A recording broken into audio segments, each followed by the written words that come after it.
Good morning. I can actually say morning because, I'm interviewing with Matt Godbolt, this is my first time, kind of excited. And we are roughly within an hour on time zones. And as most of you know, a lot of my stuff has been like 12-hour difference time zones. So, Matt, welcome.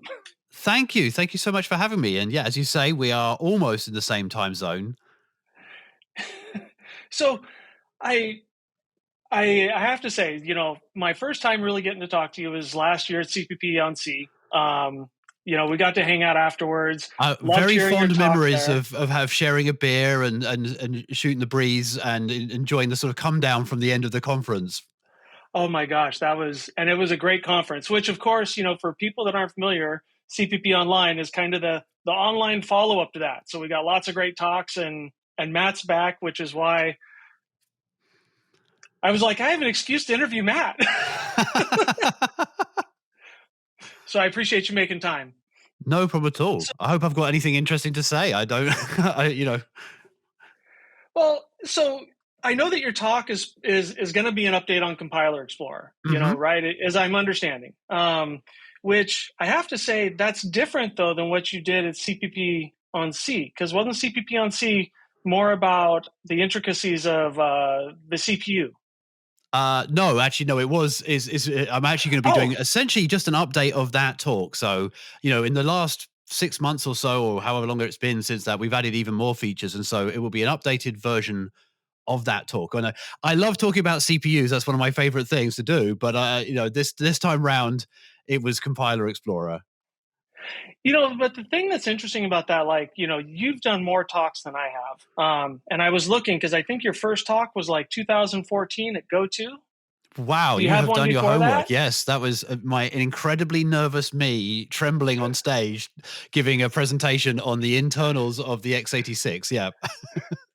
It's funny too because YouTube doesn't forget our videos, I think, and so it's being not being younger, it's funny to look back and be like, "Oh What are you my saying? gosh, I looked like." No, no, I'm like my first talk. I think I did a 10-minute lightning talk, which Kate Gregory she's like, "Oh, you gotta," because I was working with her on a project at a previous company, and she's like, "You got to do a lightning talk about this," and I'm like, and so, anyways, there's some old ones on there for me too. But it's like to look back, I'm like, Matt, okay, that was 10 years ago. 10 years. 2014 doesn't sound 10 years ago, does it? It No, it just seems doesn't. like yesterday, but unfortunately, yeah, 10 years have passed, gray hairs have appeared, hairs have disappeared.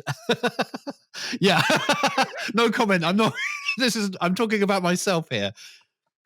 Well, it's funny because if you look at a lot of my videos in previous years, I had my head shaved.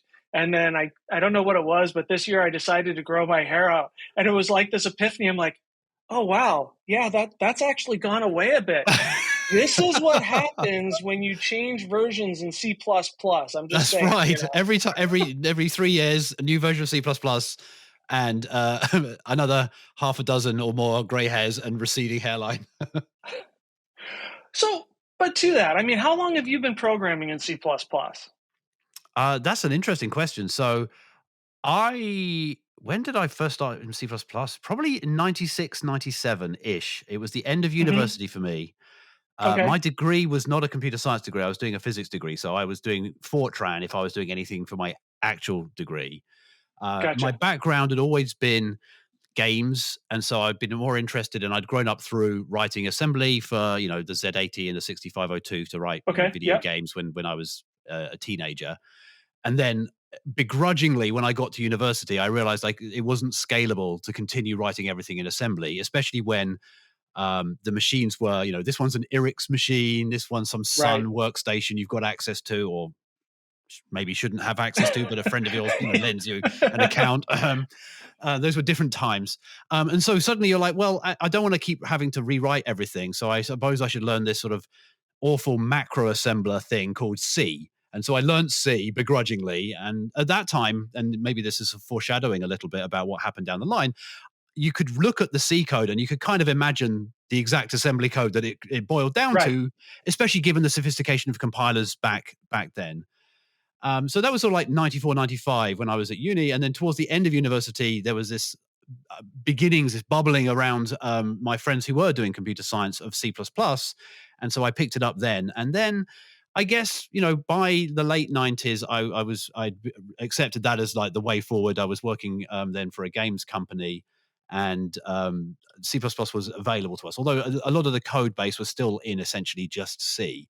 I got to write the front end to a game, and it made sense to model it as objects, in a very traditional OO Right. way. And so that was where I kind of started realizing, hey, this is kind of a cool thing. Actually, I don't mind this now. I don't have to worry about which register the the player's health is in this time round. It's just like the compiler works this all out for me.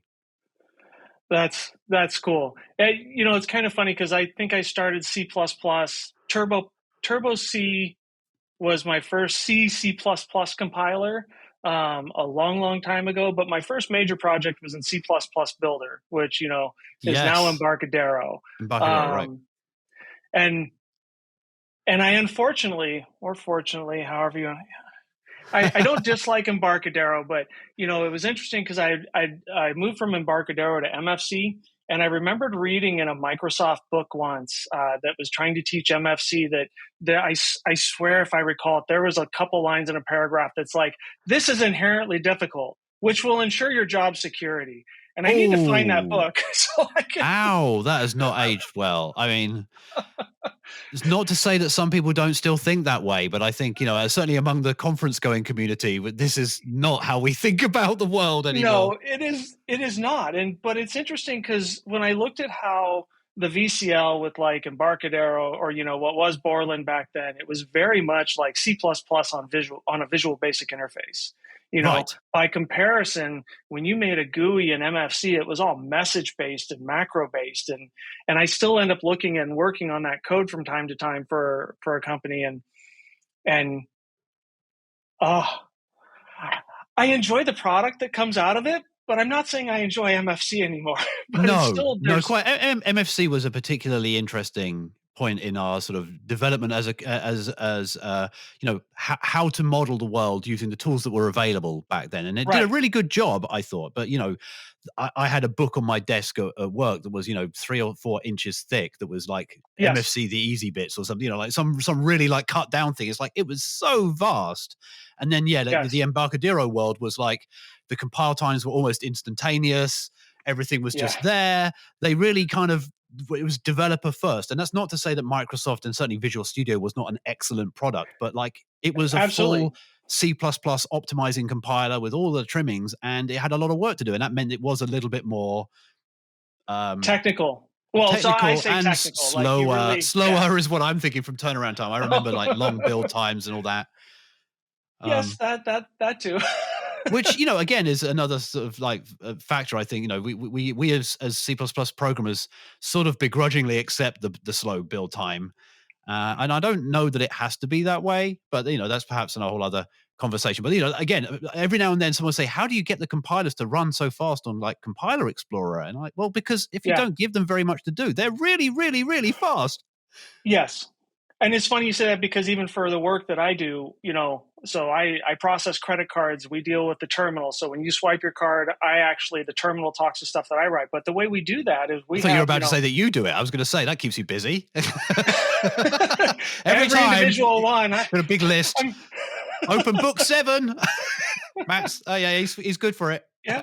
Yeah. Okay. No, this account's valid, but it's we use lots of small programs, and each one of the small programs interface. Now, if we actually, because I've talked with people at like Incredibuild, and if we ever have to rebuild 100 programs at once, then that might take some time. But with the way our architecture is, it's that kind of, just like you're saying with Compiler Explorer, it's small stuff. And I could spend hours probably talking about everything but Compiler Explorer, but that's really what this conversation was supposed to start to be about. I don't know. I do like talking about the other stuff too. It's very interesting, right? But yeah, Compiler Explorer, I suppose, is why we're talking. So you're going to talk about a lot of new features, and I do think it's interesting because for me, Compiler Explorer, I remember, I want to say it was 2018. I don't think the talk was specifically about Compiler Explorer that you gave at CPPCon, but that was the first year I volunteered, and so that was really the first chance that I got to start to know you on a different level. Because as a speaker, as a volunteer, I think it's interesting. You go to conferences, at least for me, and you're not a volunteer, and the hallway track is there, but depending upon the type of person you are, Uh, I went to CPPCon since 2014. I met more people in 2018 than I did in all the previous years And as a that's because you volunteer. were volunteering. And so you kind of, by Yes. necessity and by kind of, I suppose, some amount of confidence that you get from having to be a volunteer, you kind of, well, Yes. I guess I'm putting myself in harm's way. I have to talk to other Yeah. humans now, unfortunately, because it's Yes. kind of my job. And then suddenly you're like, hey, this is okay. These people are techie and they're fun and they're interesting and they're open. And, we're very lucky that people are in general like Yes. that. And so, but yeah, as a sort of standard issue computer programmer person, one typically tends to be more introverted, and so that can be difficult to do without an excuse. So I can understand that. Yeah. But I will say since then, it's like, I remember the joke being that, Godbolt, where your name becomes a noun and a verb, which, Yeah. everybody's, I know, I which you know. probably, which I'm sorry, you're It's probably weird. tired of hearing that like it's a rotate. So, I'm not saying who it's a rotate applies to. I won't use the joke again if we ever talk again. But now it's like, there's so many people and so many talks we see that the slides are references to Compiler Explorer. And Mhm. even me, I've had the opportunity to do technical editing on books. And when I do a technical editing on a C++ book, everything I do, I have my favorite compilers marked in Compiler Explorer. I'm putting the examples in there and running them and making sure everything is correct. And so I know there's a lot of people involved in Compiler Explorer now, Yes. but thank you to everyone on the team and that has brought that around, because you're one of my pinned tabs. My gosh, that tells me that I have two pin tabs. I have Gmail and my calendar, but to think the Compiler Explorer is a pin tab, that is quite something. But yeah, no, you're absolutely right. It is a team. It's a team effort for us. And I'm very lucky that we have around 4 or 5 people that are actively developing, and then hundreds of other people who come along and add a new version of a compiler here, there, or fix a little bug here. Um, yeah, but it is kind of, it does weigh a little bit on me, um, uh, the amount of people that use it in this way daily. And we Right. mentioned books. A not infrequent question is from book authors saying, how long do the short links last? Can I put this in a book? And it has long been my hope and dream to make them essentially infinitely long, and that's one of Right. the reasons why we keep every compiler ever, even though that means that the drop Yes. down has got 350,000 compilers in it. And that's so that, like, that link that you save for that weird version of GCC that was only out for like 2 days before they pulled it still works when you click it, and we can still reproduce the thing that was put in a book maybe 5 years ago. So it's not Right. it's not a small amount of work to keep that true, but we do say to people who write books, yes, you can put a short URL in, and yeah, that responsibility, there was the word I was looking for earlier. That Yes. responsibility weighs on us as a team. We are just a bunch of volunteers. We are just sort of amateur DevOps people, and we try not to do anything silly. But we are also running a sort of public service that is relied Yep. on by a whole bunch of folks. And that public service is essentially a remote code execution system that runs on our servers, where you can put in anything you like and we will run it for you, which, comes with a certain amount of security baggage, shall we say. Yes. Being in credit card processing, security is very, very paramount for us. And so I remember you talking about that in one of your talks, and that's just got to be the It things is, you must see. we're very lucky. I mean, and this is terrible fate. I'm going to knock on wood here. But Same. I think because we are a resource that's sort of open and free, we're not trying to make money out of it. We're not Right. selling you anything. Obviously, we have some commercial sponsors and we're extremely grateful for them. But we extremely minimally put them up at the top and say Right. thank you, but we don't get in the way of anything. That's a huge, huge important thing for me. But I think that means that nobody really is coming after us for anything. And I think probably the bad guys, if there is such a thing as the bad guys, they will probably more likely to want to be able to use the site to help them in their way than they are to take it down. Right? There's no benefit to them. So Right.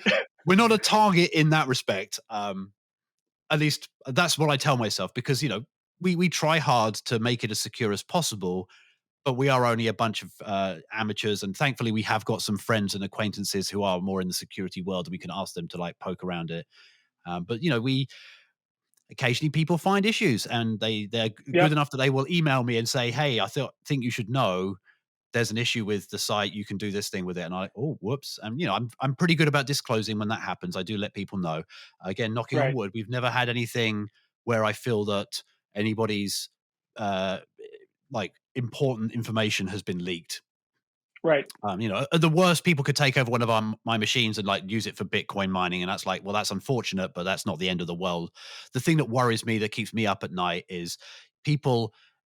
Obviously, we have our own privacy policy that says we don't do anything with the information you send us other than store it to disk temporarily so that we can compile it, and then we throw it away unless something goes wrong. And you've ticked a box that says we allow this, in which case we might hang on to it for up to 30 days, I think is what it says. Anyway, we have a pretty comprehensive and human readable privacy policy. And frankly, I don't care about your code. I don't want to look at your code. I want nothing to do with it. You have enough with your own code to deal with. Exactly. So as you probably know, I work in trading, and other trading companies probably will want to be able to use the site, and they're like, can we use it? Will you be looking and like stealing all of our secrets? Of course not. No. Have you read the privacy policy? And also, if you care about this, stand up your own instance. You can do that. But anyway, going back to it, the only thing that worries me is, although that's my privacy policy, if anyone were ever able to like get some kind of hold in the site, they might be able to look at other people's code, at least briefly. And that's worrying enough. Again, we don't have logins. We don't have PII. We've talked about it, and that, in the medium and long-term roadmap, if this was like an actual product and not just my second job, then maybe we would start adding these things into it. But at the moment, it's all kind of downside and not enough upside for that kind of thing, because of security and because of, we want to be people to trust us. Yeah. Well, I don't want to take up too much more of your time because we both have busy days. And the main thing we want to talk about is, if people want to learn more about Compiler Explorer, if they haven't used it already, they need to come to the CPP online, C++ online 2024. So to call all the stuff out. So on February 28th, we have workshops. If you haven't seen them, go take a look at the workshops. We have some great instructors. And if you get entrance to a workshop, you get a full conference ticket. Otherwise, the 29th to March 2nd, we'll have the conference itself with all the online talks. You can come see Matt. I'll be redoing a talk. And the benefit of doing a talk the second time, which I didn't learn until this last year, is for us as speakers, at least for me, the second time, the first time I gave a talk, you get feedback. There's the little things that you missed and stuff like this. And then the second time, you get to add to that. And that doesn't even count the fact that, like you're saying, with Compiler Explorer, you actually have new features to talk about. There's new things that have come in. Yeah, absolutely. Yeah. And I mean, the last time I couldn't get through everything anyway. So I'm going to it's going to be a job of like, what am I going to cut to tell you about? There's so many things to talk about. So absolutely. Yeah. If you want to know what's going on in Compiler Explorer, you should come along and listen. And otherwise, you'll need to watch out for Matt's 2-day workshop on how to use Compiler Explorer with, the top 20 compilers. No, I don't think so. I'm Maybe sorry. Next year. Kristen using and showing the AST feature that you have in Compiler Explorer at her talk at CPP. There's the one that I love the most is the sort of internals of the compiler. I'm fascinated by the folks who do there. We've got some really great visualizations about what goes on in each step inside the compiler as your code is being transformed and optimized. It's awesome. All right. So you got to come watch Matt's talk. Matt, thank you very much for your time today. I hope you have a great weekend, and I will see you at C++ Online. See you there. Thanks, Kevin. Bye-bye.